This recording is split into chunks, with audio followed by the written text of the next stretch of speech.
Chapter 12. A Quiet War. Camila Morales breathed the stale, recycled air of her new prison. A single-room Airbnb in a nondescript Richardson complex that smelled faintly of disinfectant and old carpet cleaner. Blackout curtains, thick as theater drapes, were duct-taped over the lone window, blocking the Texas sun.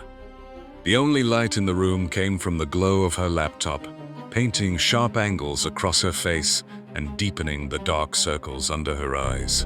Her old studio already felt like another life, a life that had been compromised. 2 nights earlier, walking home from a late-night coffee run, the feeling had started, that instinctive prickle crawling up the back of her neck. She saw him first in the reflection of a rain-slick shop window, a man in a charcoal suit.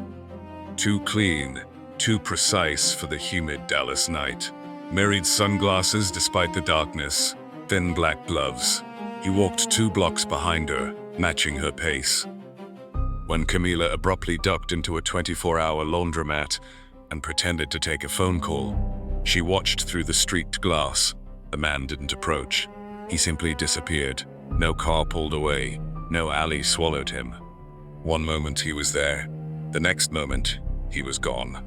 Like smoke. Paranoia was no longer a possibility. It was part of the job. Now she lived like someone under siege. Her newest article sat finished on the laptop screen. Room 17. The trafficking network operating behind philanthropic facades. Weeks of encrypted interviews, leaked documents, financial trails cross-checked until dawn. The piece connected everything. New Horizons, J. Knox Holdings, the phantom payroll tied to Marcus Haverly. It even described the chilling structure behind the operation, something insiders referred to as the premium rotation. She hadn't published the client list yet. Not yet. Camila uploaded the article to her editor's secure Dropbox and hit send. 15 minutes later, her phone buzzed. Not Phil, an IT administrator. Site security flag on your submission. Holding for review. Don't resend.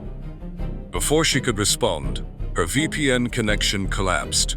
A reset failed. The newspaper's homepage loaded into a blank white screen. 404. Page not found. For 6 hours, the entire site stayed offline. When it returned, the article was gone. Her editor's phone went straight to voicemail. His assistant claimed he was indisposed.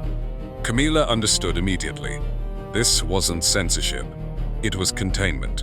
Someone had reached inside the newsroom itself. They weren't trying to stop the story. They were trying to erase her.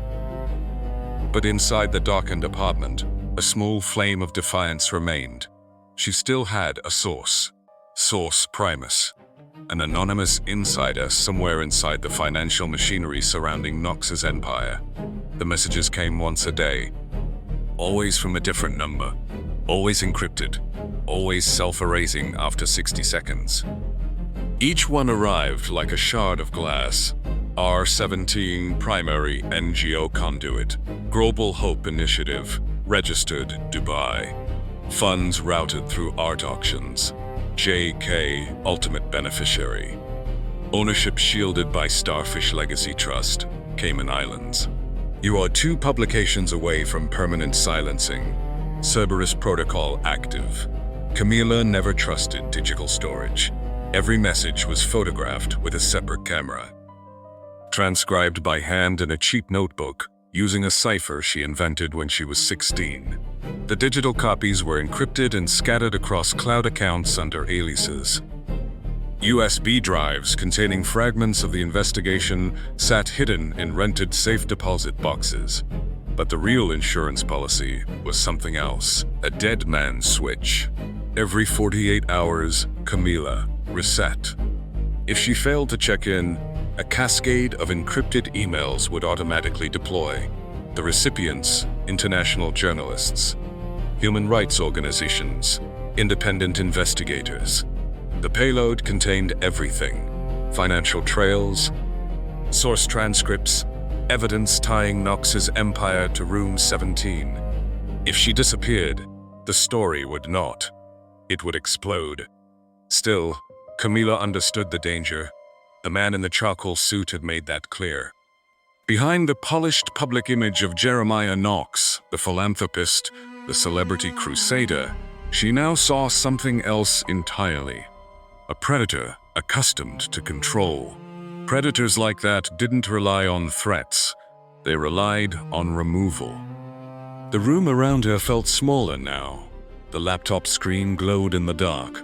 Outside, somewhere beyond the blackout curtains, traffic moved along the highway, and ordinary people lived ordinary lives. But Camila Morales knew the truth. She was standing in a pond where hunters had already taken aim, and the moment she surfaced again, the shotguns would be ready.